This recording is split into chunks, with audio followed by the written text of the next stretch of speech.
chose physics and math because I've always been the young kid asking the big questions, trying to understand the world around me.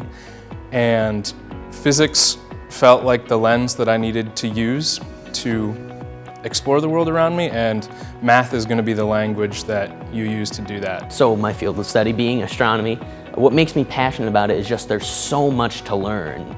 There's billions of stars in our galaxy alone, and there's millions of galaxies out there in the universe. So there's always so much to discover. Leave no stone unturned is really a good saying for astronomy, because there's always so many little things you can find out by looking anywhere.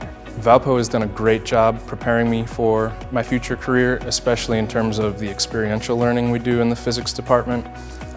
We have a wide array of labs, from introductory physics labs to advanced physics labs, and we deal with everything from light to radiation to gravity, and we get to explore and be hands-on with the experiments. I think Valpo has set me up perfectly to achieve what I want in the future. They offer those upper level courses that lead into the courses that I would take in grad school. The research opportunities that they offer are great, not only for building my resume, but for getting that experience in the field. I would say that Valpo is undoubtedly the place to be, because you're going to do research from day one, you're going to have lab experiences like no other, and you're going to have a group of peers and mentors that truly care about your academic progress and where you end up after Valpo, and those are all invaluable aspects of why Valpo is such a great place to be.